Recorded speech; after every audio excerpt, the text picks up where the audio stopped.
Papá, mejor no vengas. Mis suegros no te quieren aquí. Esas palabras brillaban en la pantalla de mi celular mientras sostenía un reloj carísimo que había pagado en 12 mensualidades para regalárselo a mi hijo. La fiesta que yo mismo había pagado hasta el último centavo ahora me cerraba las puertas. Mi nombre es Augusto Hernández, tengo 68 años y pasé más de 4 décadas de mi vida construyendo todo lo que podía para garantizar que mi hijo tuviera oportunidades que yo nunca tuve. Vivo aquí en Guadalajara, en el estado de Jalisco, en una casa sencilla pero honesta, comprada con mucho sudor después de años trabajando como gerente de logística en una empresa de transportes. No soy hombre de muchas palabras, nunca lo fui. Aprendí desde pequeño que el trabajo habla más fuerte que cualquier discurso bonito. Y fue exactamente eso lo que hice toda la vida. Trabajé callado, construí en silencio, sacrifiqué sin quejarme. Antes de seguir con mi historia, déjame hacer una petición aquí. Si te está gustando esta historia, dale like y suscríbete al canal Hueo Set de los Abuelos. Deja en los comentarios de dónde nos estás viendo y qué hora es ahí en tu ciudad. Todos los días hay historia nueva aquí. Gente que pasó por cosas parecidas, que entiende este dolor que a veces la familia nos causa. Tu comentario me ayuda mucho. Me hace saber que no estoy solo en esto. Gracias de corazón, ¿eh? Aquel sábado comenzó como cualquier otro fin de semana. Desperté a las 6 de la mañana, aunque fuera día de descanso, porque el cuerpo se acostumbra a la rutina de toda una vida. Hice mi café, me senté en el portal viendo el sol salir sobre los techos de los vecinos. Guadalajara despertaba despacio, con ese ruido familiar de portón abriéndose, perro ladrando, carro arrancando. Pero mi corazón estaba acelerado, diferente. Era el cumpleaños de mi hijo mayor, Ricardo, que cumplía 35 años. La fiesta sería por la noche, en un salón elegante ahí cerca de Providencia. Yo había insistido en pagar todo. Cuando él vino a pedirme ayuda, diciendo que las cosas se habían apretado, que los suegros no podían contribuir tanto como esperaban, no dudé ni un segundo. «Déjamelo a mí, hijo», fue todo lo que dije. Tomé el dinero que tenía guardado para cambiar mi coche viejo. Lo junté con un préstamo pequeño del banco y cerré todo. Salón, banquete, banda en vivo, decoración. Unos $4,545 en total. No era poco, pero para mí valía cada centavo si era para ver feliz a mi hijo. Pasé toda la semana preparándome. Elegí mi mejor pantalón de vestir, la camisa azul claro que mi difunta esposa, Esperanza, siempre decía que me quedaba bien. Mandé lustrar mis zapatos negros en la zapatería de don Pepe. No era vanidad, ¿entienden? Era un papá queriendo estar presentable, queriendo que el hijo lo mirara y sintiera orgullo. Ya había ensayado mentalmente el abrazo que le iba a dar, las palabras que le iba a susurrar al oído. «Felicidades, mi hijo, que Dios te bendiga siempre». El regalo estaba sobre mi cama desde el jueves. Un reloj suizo, de esos que uno ve en vitrina, y ni se atreve a preguntar el precio. Pero yo había investigado, había visto cómo Ricardo siempre miraba los relojes caros cuando pasábamos frente a las tiendas. Entré a una joyería del centro. Le pedí a la muchacha que me mostrara los mejores y elegí uno plateado con detalles en azul marino. $2,182, pagados en 12 mensualidades sin intereses. La vendedora lo envolvió con todo cuidado. Moño dorado, tarjeta con mensaje. Salí de esa tienda sintiendo que había hecho algo correcto, algo que le mostraría a mi hijo lo mucho que significaba para mí. Pero cuando llegó ese mensaje a las 2 de la tarde, todo se desplomó. «Papá, mejor no vengas. Mis suegros no te quieren aquí». Y fue en ese momento, sosteniendo ese celular con la mano temblando, que entendí que la historia que les voy a contar hoy no es solo sobre una fiesta cancelada. Es sobre toda una vida de sacrificios que, al final de cuentas, no significaron nada para quien más amaba. Déjenme retroceder un poco en el tiempo para que entiendan quién es este viejo aquí sentado frente a ustedes. Nací en 1957, allá en Tlajomulco de Zúñiga, interior de Jalisco, en una época en que las cosas eran muy diferentes de lo que son hoy. Mi papá, don Osvaldo, era empleado del ferrocarril. Trabajaba en el mantenimiento de los trenes que cruzaban todo el estado. Mi mamá, doña Carmen, cosía por encargo. Hacía ropa bajo pedido para las familias más acomodadas del pueblo. Vivíamos en una casa pequeña, de 3 cuartos, con patio de tierra, donde mi mamá plantaba acelgas, lechuga y chiles. Yo era el mayor de 4 hermanos. Estaba Juan, 2 años menor, Teresa, que nació cuando yo tenía 6, y el menor Marco, que llegó cuando yo ya tenía 10 años. Desde temprano aprendí que ser el mayor significaba tener responsabilidades. Despertaba antes que los otros para ir por pan a la panadería de don Antonio. Ayudaba a mi mamá a tender ropa en el tendedero. Cuidaba a los hermanos menores cuando mis papás salían a trabajar. No era queja, no. Era así como funcionaba. Ni siquiera lo cuestionábamos. Simplemente lo hacíamos porque era lo correcto. Estudié hasta la preparatoria, como le decían en esa época, en una escuela estatal que quedaba a unos 2 kilómetros de casa. Iba caminando, lloviera o hiciera sol, con los zapatos rotos que mi mamá rellenaba con periódico por dentro para que duraran más. Siempre fui buen estudiante, no porque fuera especialmente inteligente, sino porque sabía que ese era mi único camino para tener una vida mejor. Mi papá siempre decía: Augusto, el estudio es lo que nadie te quita. Puedes perder todo en la vida menos lo que aprendiste. Terminé los estudios en 1975 con 18 años y luego me fui a Guadalajara a buscar trabajo. Tenía un primo, Gerardo, que trabajaba en una transportadora y me avisó que estaban necesitando ayudante en el almacén. Tomé el camión con una maleta de cartón, 50 pesos en el bolsillo y el corazón lleno de esperanza. Me contrataron el mismo día. Ganaba un salario mínimo para descargar camiones, organizar cajas, hacer inventario. El trabajo era pesado. Comenzaba a las 5 de la mañana y terminaba hasta las 2 de la tarde. Pero yo era joven, fuerte, y cada caja que cargaba era una caja más cerca de mi futuro. Viví en una vecindad los primeros años. Compartía cuarto con otros 3 muchachos, todos en la misma situación que yo. Despertábamos antes de que cantara el gallo. Tomábamos café negro con pan y salíamos corriendo para no perder el camión a la fábrica. Por la noche, cuando regresábamos cansados, nos sentábamos en el patio para platicar sobre la vida, sobre sueños, sobre las muchachas bonitas que veíamos en la calle, pero no teníamos valor de abordar porque éramos muy pobres. Fue así como conocí a Esperanza. Ella trabajaba como auxiliar administrativa en la misma transportadora, en la oficina de arriba, donde yo nunca había tenido valor de subir.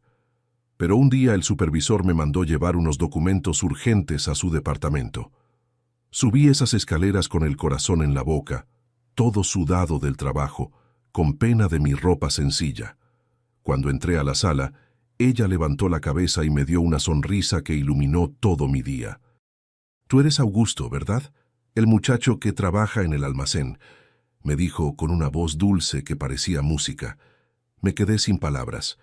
Solo pude mover la cabeza y entregar los papeles, pero antes de que saliera, me llamó. «Augusto, espera un poquito». Se levantó, vino hacia donde yo estaba. «Siempre te veo trabajando allá abajo. Eres muy dedicado, ¿verdad? Nunca paras». No sabía qué responder. Entonces, solo le di una sonrisa tonta. Pero aquello fue el comienzo.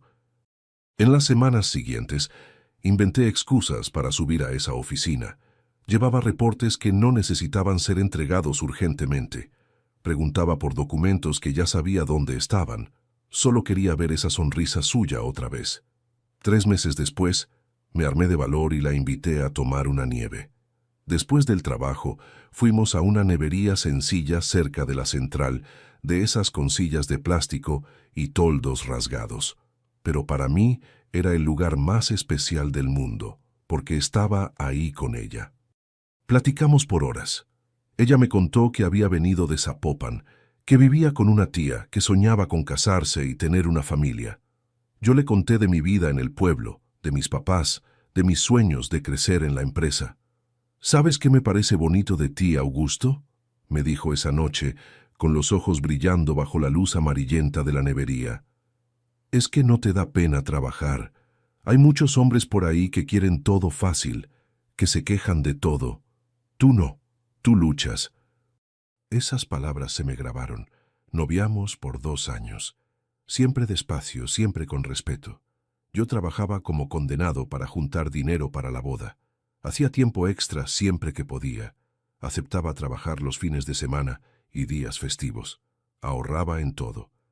Almorzaba lonche que yo mismo hacía.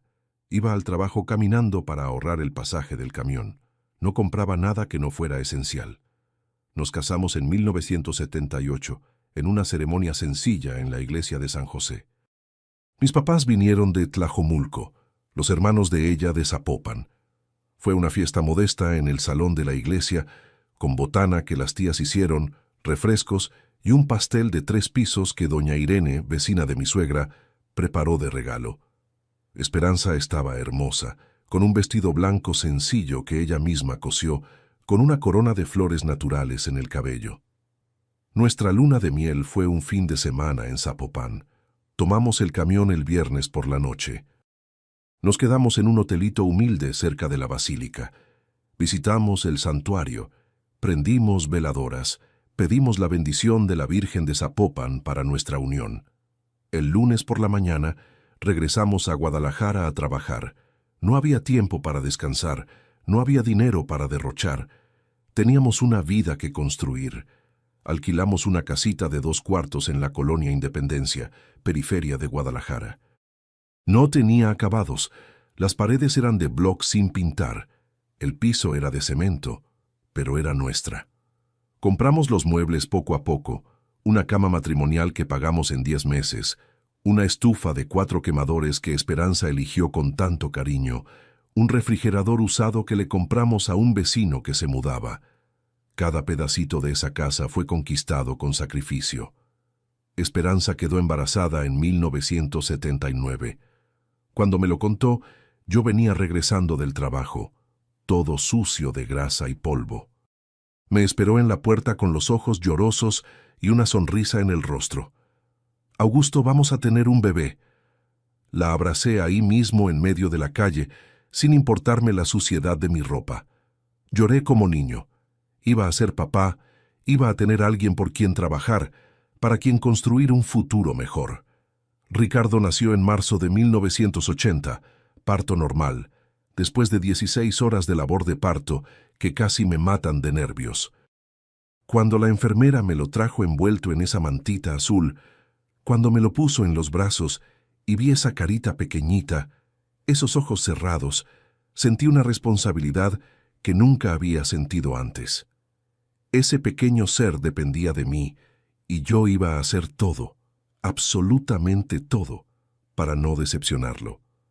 2 años después vino Amanda, otra niña preciosa, con los ojos de la mamá y la nariz del papá. Nuestra casa ahora tenía 4 bocas que alimentar, pero yo nunca rechacé tiempo extra. Nunca dije no cuando el patrón necesitaba a alguien para trabajar en día festivo. Mi vida se volvió una rutina de despertar antes de que saliera el sol, trabajar hasta que el cuerpo doliera, regresar a casa, cenar rapidito, jugar unos minutitos con los niños y caer en la cama exhausto para empezar todo de nuevo al día siguiente. Pero estaba feliz, Aunque cansado, aunque sacrificado, era feliz porque cuando llegaba a casa y veía a Ricardo corriendo a abrazarme, a Amanda riéndose en mis brazos, a Esperanza sonriendo mientras preparaba la cena, sabía que todo sacrificio valía la pena. En la transportadora fui creciendo despacio pero con firmeza. De ayudante pasé a verificador y después a encargado de turno. En 1988, con 31 años, me ascendieron a supervisor de logística. Ganaba un salario mejor. Tenía una mesita en la oficina. Usaba camisa de vestir todos los días.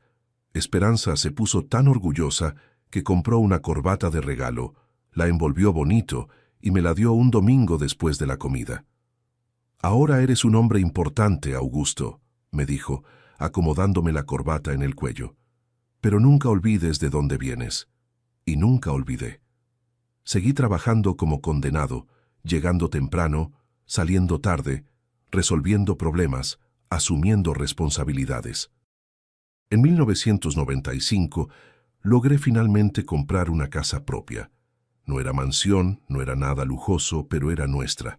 Una casa de 3 recámaras en una colonia obrera con patio atrás, donde planté un limonero y 3 árboles de mango.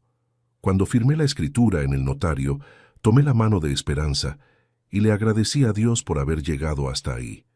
Los niños crecieron rodeados de amor y trabajo. Yo siempre fui estricto en la educación.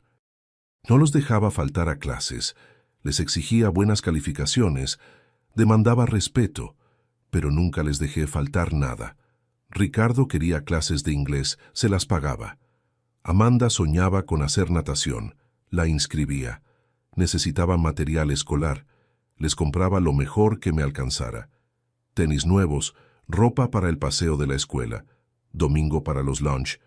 Todo se los daba, aunque tuviera que apretarme el cinturón en casa. Los puse a los 2 en universidad privada. Ricardo hizo administración. Amanda escogió pedagogía. Trabajé como perro para pagar las colegiaturas. Aceptaba cualquier chambita que apareciera los fines de semana.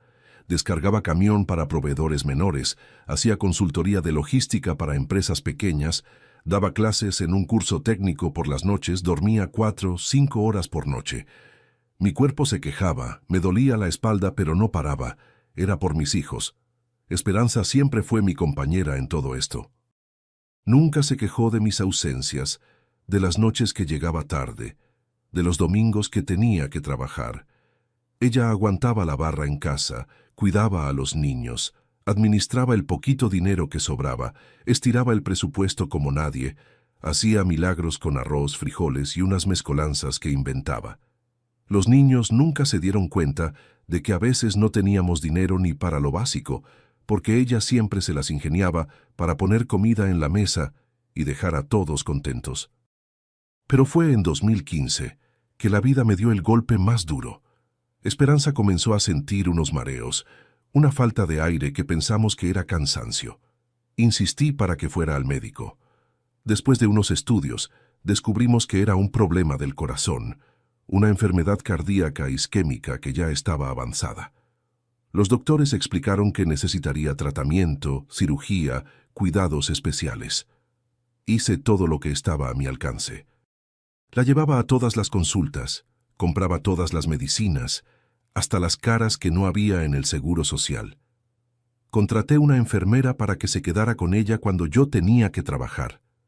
Los muchachos, que ya eran adultos, ayudaban como podían, pero tenían sus propias vidas, sus propias cuentas. Yo entendía, nunca les cobré nada. Esperanza luchó por 2 años. 2 años de médicos, de medicinas, de esperanza y desesperanza. Murió una mañana de domingo, en julio de 2017, con 62 años. Estaba acostada en la cama tomada de mi mano, cuando simplemente cerró los ojos y no despertó más. Fue tranquilo. Por lo menos no sufrió al final. El entierro fue un martes lluvioso. El panteón estaba lleno de gente que la amaba. Vecinos, compañeros de trabajo, amigas de la iglesia. Ricardo hizo un discurso bonito, llorando, diciendo lo especial que era su mamá. Amanda ni siquiera pudo hablar, solo sollozaba en mi hombro. Yo me mantuve firme porque alguien tenía que ser fuerte en ese momento. Después de que enterré a Esperanza, la casa se quedó vacía. Un silencio pesado se apoderó de cada cuarto. Despertaba por la mañana esperando oírla en la cocina, preparando café. Por la noche la buscaba en la sala, viendo esas telenovelas que le gustaban, pero solo había silencio y soledad. Me sumergí en el trabajo para no enloquecer. Trabajaba 12, 14 horas al día. Aceptaba cualquier proyecto extra, cualquier tiempo extra. Por la noche caía en la cama demasiado exhausto para pensar, para sentir. Era mi forma de sobrevivir. Ricardo ya estaba casado hacía 3 años cuando murió Esperanza. Se había graduado, conseguido un empleo en una multinacional y casado con Fernanda, una muchacha de familia acomodada aquí mismo de Guadalajara. La familia de ella tenía dinero. El papá era dueño de una cadena de farmacias. La mamá venía de una familia tradicional de la ciudad. Al principio pensé que eso no haría diferencia, pero fue ahí que comencé a notar los cambios en mi hijo. Los cambios en Ricardo comenzaron sutiles, tan despacio que al principio ni me di cuenta bien. Después de la boda me empezó a visitar menos. Antes aparecía en casa todos los fines de semana, almorzaba conmigo, platicábamos sobre el trabajo, sobre la vida. Después de que se casó, las visitas se fueron espaciando, una vez al mes. Después, cada 2 meses, siempre con una excusa diferente. Trabajo apretado, viaje con la esposa, compromiso con la familia de ella. Fernanda era educada conmigo, siempre lo fue, pero tenía una manera fría, distante, como si estuviera cumpliendo el protocolo. Cuando venían a visitarme, se quedaba en el celular, respondía mis preguntas con monosílabos. Dejaba claro que quería irse pronto. Yo trataba de no darle importancia. Pensaba que era solo su manera de ser, que no toda la gente es cálida como nosotros de pueblo. Los papás de ella, don Armando y doña Marlene, eran otro nivel. Los conocí en la boda y desde el primer apretón de manos sentía esa frialdad.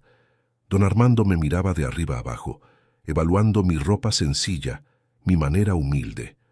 Doña Marlene sonreía con los labios apretados, de esa forma falsa que uno reconoce de lejos. No me preguntaron nada sobre mí, sobre mi vida, sobre mi trabajo. Simplemente me ignoraron toda la fiesta. Solo me saludaron porque la educación básica los obligaba. En el almuerzo después de la boda, que fue en un restaurante elegante de Providencia, me sentí completamente fuera de lugar. Había unas 50 personas, la mayoría de la familia de ella.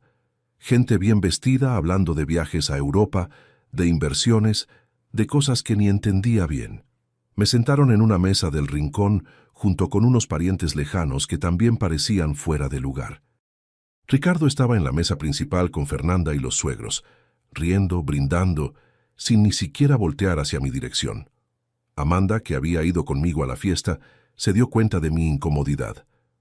«Papá, Ricardo está medio diferente, ¿no?», me susurró al oído mientras fingíamos comer esa comida sofisticada que más parecía decoración de plato. «Es la manera de ser de la gente de Ciudad Grande, hija», le respondí, tratando de creer mis propias palabras. «Tenemos que entender que él está en un mundo diferente ahora». Pero en el fondo ya dolía. Ya sentía esa distancia creciendo entre mi hijo y yo. Los meses fueron pasando y la situación solo empeoraba. Ricardo me llamaba cada vez menos. Cuando yo le hablaba, siempre caía en buzón de voz. Cuando devolvía la llamada horas después, la plática era rápida, apresurada. «Perdón, papá, estoy ocupado aquí. Platicamos después con calma». Pero ese después nunca llegaba. Cuando murió Esperanza, Ricardo apareció en el velorio con Fernanda. Se quedaron media hora. Ella claramente incómoda, él dividido entre consolar a la hermana y calmar a la esposa. La oí quejándose bajito. «Amor, tengo ese compromiso importante a las 3. Tenemos que irnos». En el entierro de mi esposa ella tenía compromiso más importante. En el primer año después de la muerte de Esperanza, Ricardo me visitó 3 veces. 3 veces en 12 meses. Siempre rápido, siempre con excusa para irse luego. Amanda venía más. Traía comida que ella misma preparaba, se quedaba platicando conmigo, pero se había mudado a Ciudad de México por el trabajo, entonces tampoco era fácil para ella. Yo me sumergí en el trabajo para olvidar la soledad, pero el cuerpo ya no era el mismo. Con 63 años los dolores de espalda empeoraron. El médico dijo que había desarrollado artrosis de tanto cargar peso durante la vida. Me jubilé en 2020 después de 45 años trabajando. Fue extraño despertar sin tener que ir a la empresa, sin tener esa rutina que me mantenía en pie. Fue cuando la soledad me tragó completamente. La casa vacía, sin esperanza, sin los hijos, solo yo, las paredes y los recuerdos. Comencé a hablarle más a Ricardo. Necesitaba escuchar la voz de mi hijo, sentir que todavía tenía familia, pero él siempre estaba ocupado, siempre tenía algo más importante. En 2023, compraron un departamento. Ricardo me habló todo emocionado para contarme. «Papá, encontramos un depa. 3 recámaras, 2 cajones, área común completa. Está en Providencia, cerquita de mis suegros». «Qué bueno, hijo. Me da mucho gusto por ti», le respondí con el corazón apretado. ¿Y cuánto costó? Ah, fue caro, pero logramos negociar bien. Solo que el enganche está complicado. Hizo una pausa. Yo ya sabía lo que venía. Papá, ¿tendría como prestarme unos 9.091? Es solo para el enganche. Te pago de vuelta en un año con intereses. Todo bien. $9.091. Era más de la mitad de lo que tenía ahorrado de la jubilación, el dinero que planeaba usar para arreglar mi casa, para hacer ese viaje que Esperanza siempre soñó, pero nunca pudimos hacer. Pero era mi hijo pidiendo. Cuenta conmigo, Ricardo. Yo consigo ese dinero para ti. ¿En serio, papá? Gracias. No se imagina cuánto nos ayuda. Saqué el dinero del banco, se lo transferí a su cuenta. Me mandó un mensaje agradeciendo. Prometió devolverlo en un año. Pero el año pasó y cuando toqué el tema, me dijo que estaba apretado, que necesitaba más tiempo. Ya no le cobré más. Hijo es hijo, ¿no? Algunos meses después, necesitaban amueblar el departamento.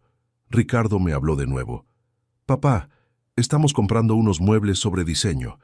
Es inversión, le da valor al inmueble, pero el presupuesto se pasó un poco. ¿Podría ayudarnos con unos 3.636?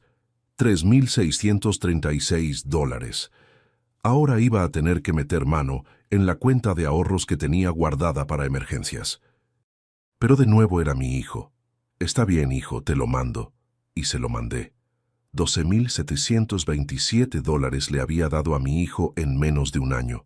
Nunca vi el color de ese dinero de vuelta. Y lo peor, después de que lo recibió, las visitas se volvieron aún más raras.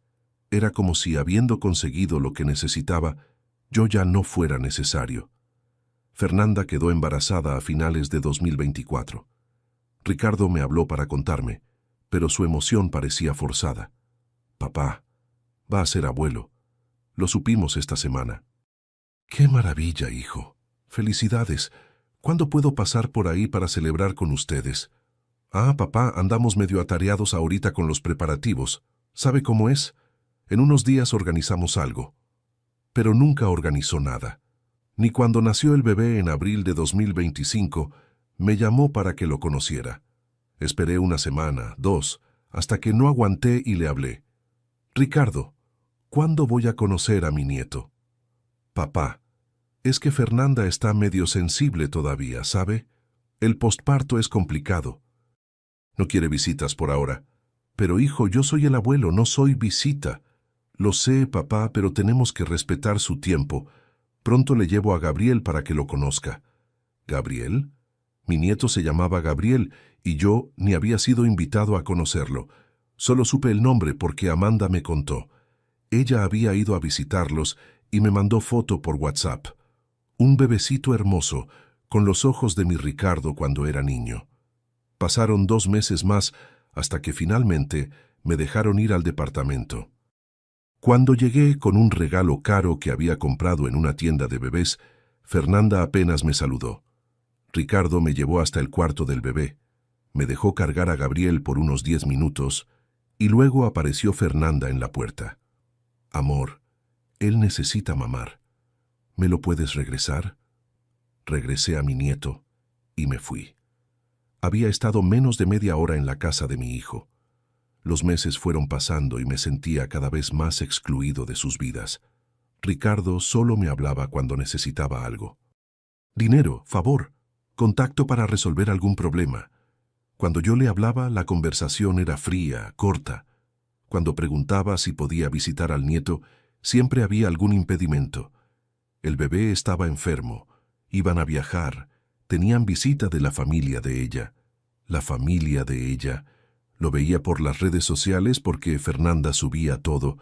Don Armando y doña Marlene siempre ahí en el departamento, cargando a Gabriel, sonriendo para la foto, haciendo carnita asada en el departamento. Pero yo, que había dado el dinero para el enganche de ese departamento, no era bienvenido. Fue en junio de este año 2025 que Ricardo me habló sobre la fiesta de cumpleaños. Iba a cumplir 35 años en julio. Papá, estamos planeando una fiesta padrísima aquí. Nada muy grande, unos 80 invitados. Va a ser en un salón ahí cerca de Providencia. Qué bueno, hijo. Cuenta conmigo. ¿Quiere que ayude en algo? Dudó un poco. Después dijo, la verdad, papá, tenemos un problemita. El presupuesto salió más caro de lo que esperábamos. Los suegros iban a ayudar, pero tienen las inversiones trabadas y no van a poder dar su parte. Ahí venía otra vez, pero era el cumpleaños de mi hijo. ¿Cuánto falta? Es que el salón, la comida, la banda, salió en unos 4.545. Sé que es mucho, pero $4.545. Sumando con lo que ya le había dado antes, le iba a dar casi $17.273 que había invertido en mi hijo. Mi dinero se estaba acabando. Mi jubilación apenas daba para vivir, pero era su fiesta. Déjamelo a mí, hijo, yo pago la fiesta. ¿En serio, papá? ¡Ay! Muchísimas gracias. Ya va a ver. Va a quedar increíble. Fui al banco, saqué un préstamo sobre mi jubilación. Me comprometía por 2 años. Iba a apretar mucho el presupuesto, pero era por él. Pagué todo por adelantado. El salón, el banquete, la banda. Ricardo dijo que se iba a encargar de las invitaciones y la decoración. Durante 2 semanas antes de la fiesta, estuve emocionado. Iba a ser una oportunidad de pasar tiempo con mi hijo, de ver a mis parientes, de cargar a mi nieto otra vez. Elegí mi mejor ropa, mandé a arreglar mis zapatos. Fui a 3 tiendas diferentes hasta encontrar ese reloj perfecto, ese que sabía que a Ricardo le iba a encantar. $2.182 pagados en 12 mensualidades, pero valía cada centavo para ver su sonrisa. El jueves antes de la fiesta, le hablé a Ricardo para confirmar la hora. «Ay, Jomán, ¿a qué hora es la fiesta? Quería llegar un poco antes para ayudarte a recibir a la gente». «Papá, no necesita llegar temprano, no. Hay gente de la organización que se encarga de eso. Llegue ahí a las 9, ¿está bien?» Me extrañó que no quisiera mi ayuda, pero respeté. El viernes pasé todo el día alistando todo. Me bañé bien, me puse perfume, me vestí mi ropa, tomé el regalo envuelto, verifiqué 3 veces que la dirección del salón estuviera correcta en el GPS. Fue cuando sonó mi celular con un mensaje. 2 de la tarde del sábado, ya casi estaba saliendo de casa. El mensaje era de Ricardo. «Papá, mejor no vengas. Mis suegros no te quieren aquí». Me quedé viendo esa pantalla. Lo leí 1 vez, 2, 3. Me senté en la orilla de la cama con ese reloj caro en las manos. No era solo la frase, era todo lo que significaba. Mi hijo había recibido mi dinero, me había hecho pagar toda la fiesta y ahora me estaba excluyendo porque los suegros no me querían ahí. Los mismos suegros que no habían puesto ni un centavo en la fiesta. Los mismos suegros que nunca me habían tratado con respeto. Y lo peor, mi hijo estaba de acuerdo. Él no estaba siendo obligado. Él estaba escogiendo a ellos en lugar de a mí. Traté de hablarle. Sonó hasta caer en buzón. Le mandé mensaje. «Ricardo, necesitamos platicar. Háblame». Nada. Le hablé de nuevo. Nada. Me quedé ahí sentado con esa ropa bonita, con ese regalo caro en la mano, sintiendo el pecho apretado. No era solo coraje, era decepción, era dolor, era la confirmación de algo que venía negando hacía años. Mi hijo tenía vergüenza de mí, vergüenza del papá obrero, vergüenza del papá que hablaba mal a veces, vergüenza del papá pobre, del papá sencillo, del papá que no tenía apellido importante ni dinero en la cuenta. Me levanté despacio, fui hasta la cocina, hice un café, lo tomé en silencio, viendo por la ventana, viendo la tarde caer sobre Guadalajara. Fue en ese momento que algo dentro de mí cambió. No fue coraje, fue claridad. La claridad fría de quien finalmente ve la verdad. Tomé mi celular otra vez. No le hablé a Ricardo, le hablé a don Mauricio, el responsable del salón donde sería la fiesta. Tenía su contacto porque había sido yo quien cerré todo. «Don Mauricio, aquí es Augusto Hernández. ¿Se acuerda de mí?» «Claro, don Augusto. Ya está todo listo para la fiesta de esta noche. ¿Necesita algo?» «Necesito cancelar la fiesta». Silencio del otro lado. ¿Cancelar? Pero don Augusto, faltan pocas horas. Los proveedores ya están en camino. Ya armamos todo. Lo sé, don Mauricio. Puede aplicar la multa que tenga que aplicar. Pero cancele todo, banquete, banda, decoración, todo. Pero don Augusto, hay 80 personas confirmadas. Es mi problema, no más cancele. Colgué. Hice la segunda llamada al banco. Pedí que bloquearan la tarjeta adicional que Ricardo usaba de mi cuenta, esa que le había dado para usar solo en emergencias, pero que él usaba todos los meses. ¿Está seguro, don Augusto? La tarjeta adicional será bloqueada inmediatamente. Estoy seguro. Blóquela y ya. Colgué el teléfono y me fui al portal. Me senté en la silla mecedora que yo mismo había hecho años atrás. Miré el cielo empezando a oscurecer y esperé. Fueron 45 minutos hasta que el teléfono empezó a sonar. Era Ricardo. No contesté. Sonó otra vez. No contesté. Mensaje en WhatsApp. Papá, conteste el teléfono, es urgente. No respondí. Más llamadas. Fernanda hablando. No contesté. Un número que no conocía. No contesté. A las 7 de la noche, los invitados debían estar llegando al salón, descubriendo que no había fiesta alguna. Me imaginé a Ricardo teniendo que explicar, la vergüenza de él, el coraje. Me imaginé a los suegros, esos dos que me despreciaban teniendo que lidiar con el bochorno, y no sentí nada, un vacío frío, pero tranquilo. Llegaban más mensajes. Papá, por el amor de Dios, ¿qué hizo? ¿Cómo pudo hacernos esto? Nos humilló frente a todo el mundo. Humilló. Usó esa palabra, humilló, como si lo que yo había hecho fuera peor que excluirme de la fiesta que yo mismo pagué, como si lo que yo hice fuera peor que escoger complacer a los suegros, en lugar de respetar a su propio padre. A las 9 de la noche mi celular sonó de nuevo. Era Amanda. Papá, Ricardo me habló desesperado. ¿Qué pasó? Le conté todo, desde el mensaje de exclusión hasta las llamadas que hice. Ella se quedó en silencio por unos segundos. Después dijo, «Papá, lo siento mucho, no sabía que había llegado a este punto». «Yo tampoco sabía, hija, pero ahora sé». «¿Qué va a hacer?» «Nada, ya hice lo que tenía que hacer». Esa noche dormí pesado por primera vez en meses. No fue sueño tranquilo, pero fue sueño de quien finalmente tomó una decisión, de quien finalmente puso un límite. La mañana del domingo, desperté con el celular lleno de mensajes. 15 de Ricardo, 8 de Fernanda, 3 de números desconocidos. Probablemente los suegros de ella, todos enojados, acusadores, ofendidos. Tomé mi café con calma, me senté en el portal, prendí el radio para escuchar las noticias. La vida seguía normal ahí afuera, el sol saliendo, los pájaros cantando, los vecinos saliendo a comprar pan, y yo ahí en medio de todo, sintiendo una paz extraña. Fue ahí que recordé algo que tenía, que ellos no sabían que tenía, y fue ese recuerdo lo que cambió todo. Hace 20 años, cuando todavía trabajaba en la transportadora, le hice un favor grande al licenciado Enrique.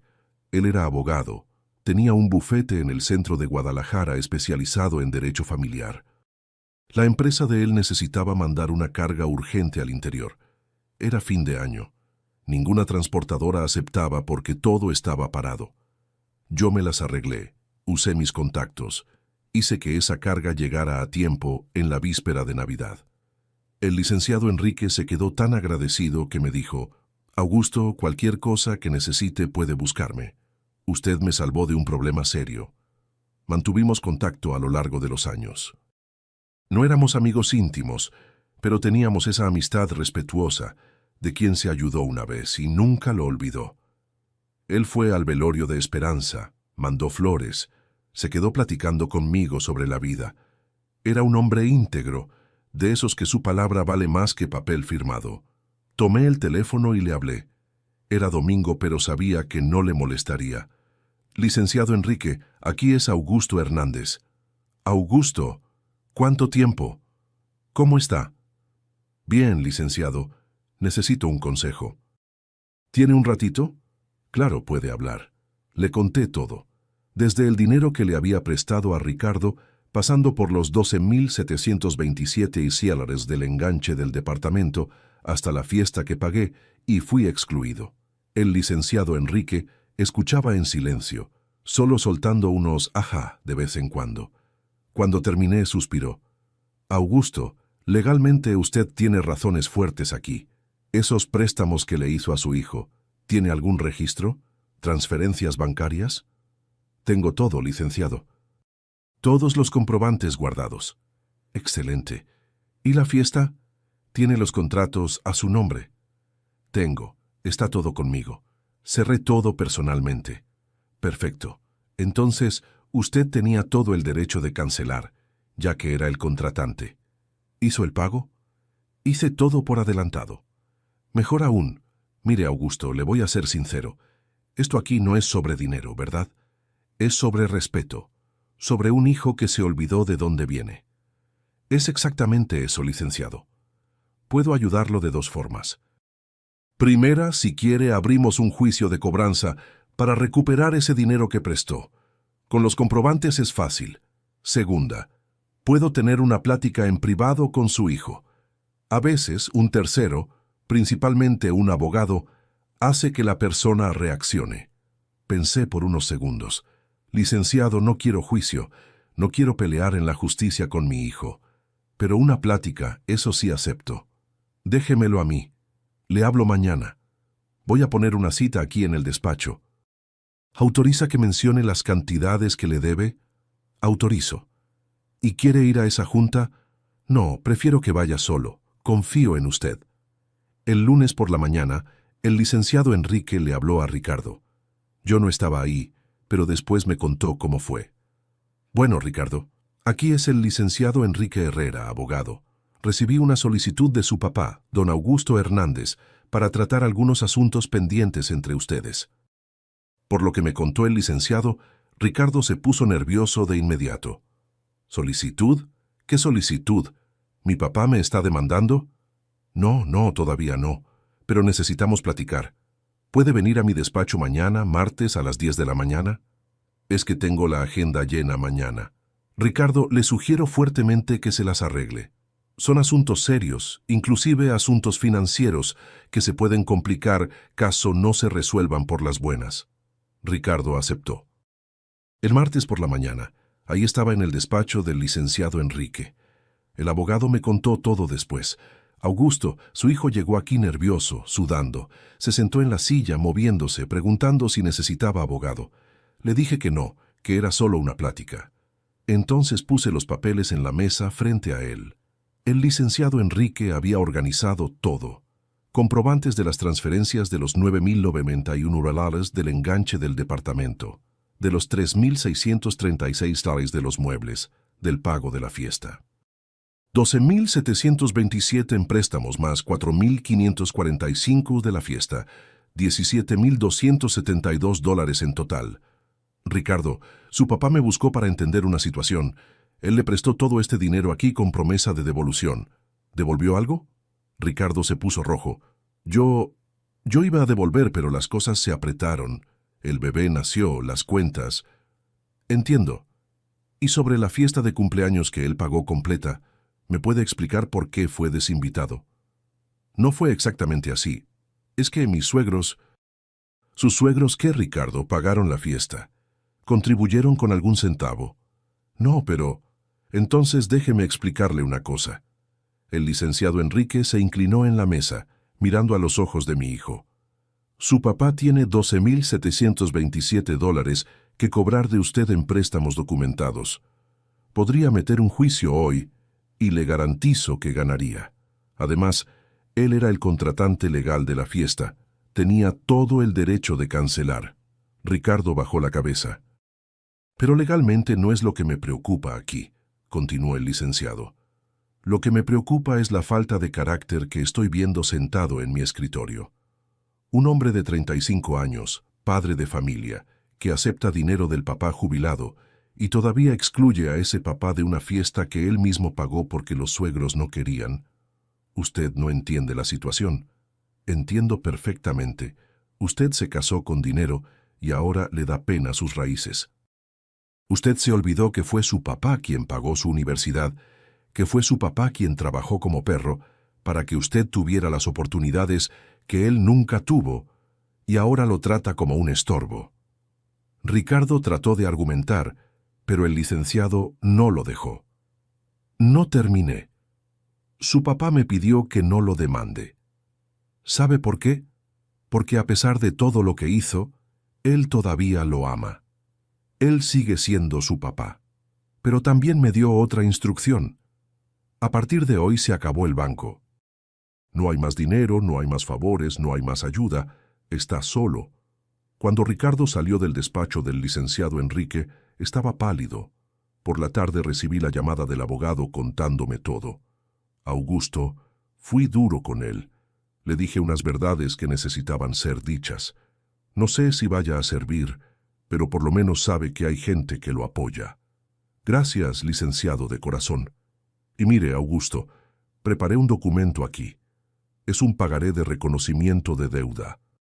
Si él lo firma, garantizamos que ese dinero no prescriba. Si algún día cambia de idea y quiere cobrar, está todo documentado. ¿Cree que lo vaya a firmar después de la plática que tuvieron? Creo que sí. Se lo voy a mandar por correo hoy mismo. El miércoles, Amanda me habló. Papá, Ricardo me buscó. Está desesperado. Dice que le puso un abogado encima. No le puse abogado encima a nadie. Solo busqué orientación de alguien que entiende del tema. Está con miedo de que lo demande. No voy a demandar a mi hijo, Amanda, pero tampoco voy a ser más su banco. Papá, entiendo, pero él es su hijo. Y yo soy su papá, pero hasta el papá tiene límite. El jueves recibí un mensaje de Ricardo. Era largo, lleno de disculpas, de justificaciones. Decía que había sido presionado por Fernanda, por los suegros, que no quería lastimarme, que todo había sido un malentendido. No respondí en el momento. Dejé el mensaje ahí marinándose. Esperé hasta la noche y después escribí. Ricardo, podemos platicar cuando estés listo para decir la verdad. No la verdad que tu esposa quiere oír. No la verdad que tus suegros aprueban. Tu verdad. Cuando estés listo, háblame. Él no respondió. El fin de semana siguiente, don Armando, el suegro de Ricardo, apareció en mi puerta. No sé cómo consiguió mi dirección. Probablemente se la dio Ricardo. Estaba en el patio regando mis plantas cuando oí el timbre. Abrí el portón y ahí estaba con esa cara de empresario importante, de traje hasta en sábado por la mañana. Don Augusto, necesitamos platicar. ¿Platicar sobre qué, don Armando? Sobre todo este malentendido, sobre la fiesta, sobre el abogado. No hay malentendido ninguno. Todo está muy claro para mí. Necesita entender que Fernanda es sensible, que se siente incómoda con ciertas situaciones. ¿Incómoda con qué? ¿Conmigo? ¿Con el papá de su marido? Dudó. Mire, vamos a ser sinceros aquí. Usted y nosotros somos de mundos diferentes. Nosotros tenemos un estándar, una forma de vivir, y a veces el obrero no combina con el ambiente fino. ¿Es eso? No es eso lo que quise decir. Pero fue lo que dijo. Mire aquí, don Armando. Me acerqué a él mirándolo a los ojos.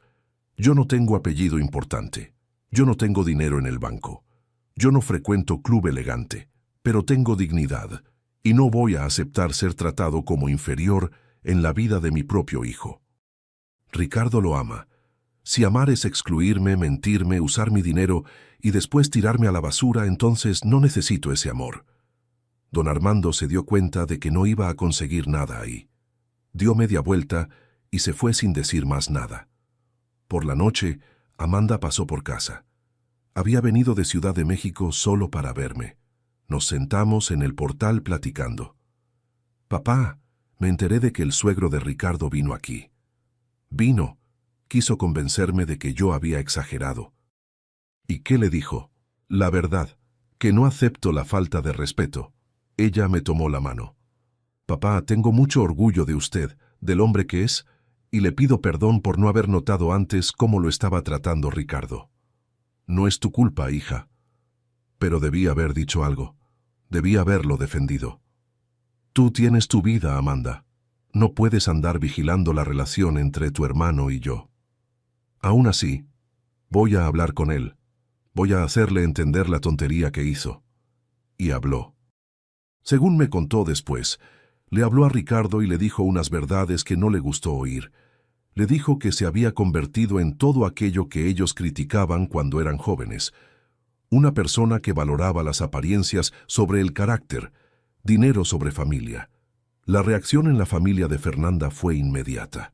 Se quedaron furiosos con toda la situación, principalmente porque la historia empezó a filtrarse entre los amigos, los parientes. La fiesta cancelada se volvió chisme.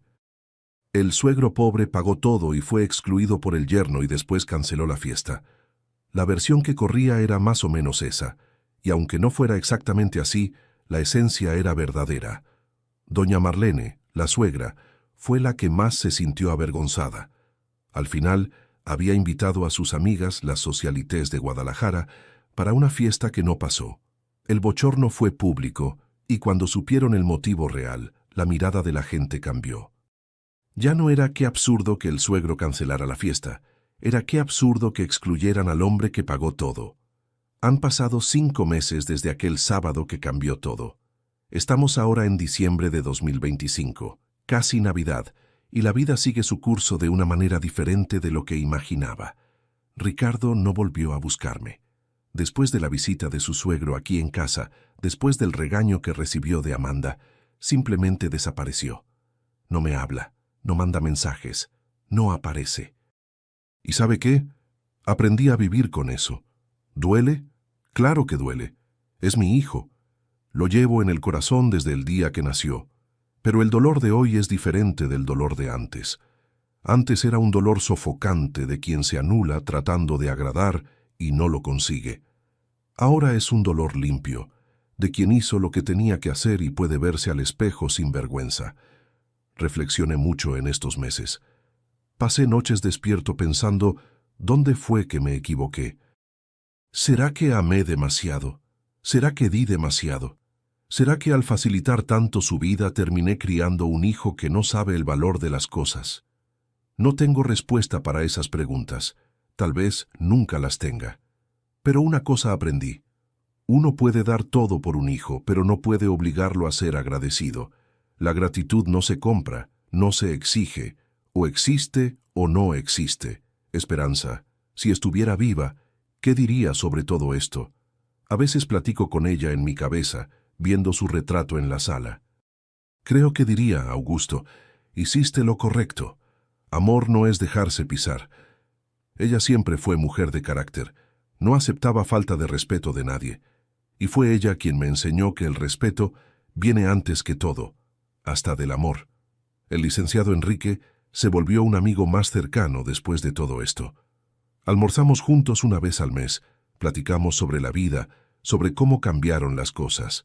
Me dijo una frase que se me grabó. Augusto, usted no perdió un hijo, recuperó su dignidad. Y es verdad, me había perdido tratando de ser el papá perfecto, el que resuelve todo, el que nunca niega nada. Me olvidé que el papá también necesita respeto. Amanda, esa sí se volvió mi fortaleza. Viene a visitarme cada 15 días, trae comida que ella misma prepara. Se queda todo el fin de semana aquí conmigo. Platicamos, reímos, recordamos historias de su mamá. Ella me contó que trató de mediar las cosas con Ricardo, pero él no quiso escuchar. Dijo que yo lo había humillado, que había exagerado, que un papá de verdad perdonaría todo. Papá, le dije que un papá de verdad él ya lo tiene, me contó Amanda con los ojos brillando de indignación. Pero que hijo de verdad, eso él necesita aprender a ser. Conocí al novio de ella, Fabio, un muchacho sencillo, educado, que trabaja como maestro en una escuela pública en Ciudad de México. Cuando vino aquí por primera vez, se quedó encantado con las historias que le conté. Quiso saber todo sobre mi vida, sobre la transportadora, sobre cómo era Guadalajara antiguamente. Al final de la visita me abrazó y dijo, «Don Augusto, usted es un ejemplo para mí. Espero ser un papá como usted algún día». Aquello me emocionó más de lo que esperaba. Un muchacho que apenas me conocía demostraba más consideración que mi propio hijo. Volví a frecuentar la iglesia los domingos. No soy beato, nunca lo fui, pero hay algo reconfortante en sentarse en esas bancas de madera, escuchar al Padre hablar sobre perdón, sobre nuevos comienzos, sobre la misericordia de Dios. Hice amistad con un grupo de la tercera edad que se reúne ahí. Organizamos bazares, hacemos visitas a los enfermos, jugamos dominó las tardes de jueves en el salón parroquial. Fue en uno de esos domingos que encontré a doña Rosa, una señora de 72 años que perdió al marido el año pasado. Comenzamos a platicar después de la misa. Descubrimos que vivimos cerca uno del otro. Ella me invitó a tomar un café en su casa. Acepté. Nos hicimos amigos. No es romance, nada de eso, pero es compañía. Es alguien para platicar, para compartir las penas y las alegrías de la vida. Ella entiende lo que es perder a alguien que amó toda la vida. Y yo entiendo lo que es sentirse solo, aunque teniendo hijos vivos. Mi rutina ahora es sencilla, pero es mía. Despierto temprano, hago mi café, leo el periódico. A veces voy al mercado, platico con los vecinos, cuido mi patio. Los limoneros dieron fruto este año. Repartí a todos los vecinos. Por la tarde voy a caminar a la plaza cerca de casa. Siempre encuentro a la misma gente. Don Joaquín, que lleva al perro a pasear, doña Clara, que hace crochet sentada en la banca, el profesor Mario, que fue mi compañero en la transportadora hace 30 años. No soy rico, pero tampoco paso necesidad. Mi jubilación da para lo básico. Vendo unos antojitos que aprendí a hacer. Viendo a Esperanza, quesadillas, pan de elote, torta de maíz, en la feria de la iglesia todos los sábados. No es por necesidad, es por gusto. Es bueno sentirse útil, productivo. El reloj ese que compré para Ricardo y que nunca di, está guardado en el cajón. A veces lo veo y pienso en venderlo, usar el dinero para otra cosa, pero no puedo. No es por esperanza de algún día entregarlo, es porque ese reloj representa el momento en que elegí respetarme, el momento en que dije no. Y eso vale más que los $2,182 que pagué por él. Si algún día Ricardo regresa, y regresa con la verdad en la boca, con reconocimiento genuino de lo que hizo, lo voy a recibir. No voy a fingir que no pasó nada. No voy a abrazar y olvidar todo, pero voy a escuchar. Voy a darle la oportunidad de explicarse de verdad, no con excusas, sino con honestidad, porque a pesar de todo, él sigue siendo mi hijo, y un papá nunca cierra la puerta completamente, solo pone un candado hasta que el hijo aprenda a tocar antes de entrar. Pero también aprendí que no puedo quedarme esperando. La vida es aquí y ahora. Y aquí y ahora tengo a Amanda, tengo mis amigos de la iglesia, tengo a doña Rosa, tengo mi patio, mi rutina, mi paz. Es una vida sencilla, pero es una vida digna. Y dignidad descubrí tarde, pero la descubrí. Vale más que cualquier fiesta, cualquier departamento, cualquier reloj suizo. Para ti que me estás escuchando, que tal vez estés pasando por algo parecido, déjame decirte una cosa. No tengas miedo de poner límites, ni con hijos ni con nadie. Amor verdadero no pide que te anules. Amor verdadero respeta, valora, reconoce. Y si no hay respeto, entonces no es amor, es conveniencia. Pasé toda la vida creyendo que ser buen papá era dar todo, nunca negar nada, siempre estar disponible. Y tal vez fue eso lo que creé, un hijo que piensa que soy obligación, no bendición. Pero hoy, con 68 años, sentado en este portal, viendo el cielo de Guadalajara, entiendo que ser buen papá también es enseñar límites. Y si tuviera que hacer todo de nuevo, habría dicho no más veces. Habría exigido respeto desde temprano. Habría enseñado que el mundo no gira en torno a él. Pero la vida no tiene regreso, solo tiene hacia adelante. Y hacia adelante es donde estoy viendo ahora. Gracias por escucharme hasta aquí, de corazón.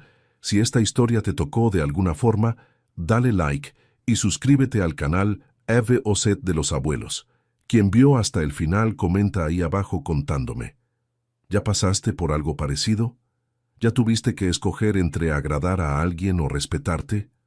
A veces necesitamos leer la historia de otro para tener valor de cambiar la nuestra. Leo todos los comentarios, ¿eh? Me hace bien saber que no estoy solo en esta caminata. Y no dejes de checar las otras historias aquí del canal. Hay dos muy interesantes aquí en la pantalla que te van a gustar de escuchar. Son historias de gente como tú y yo. Gente que pasó por faltas de respeto y aprendió a valorarse. Un abrazo fuerte de este viejo aquí y que Dios los bendiga.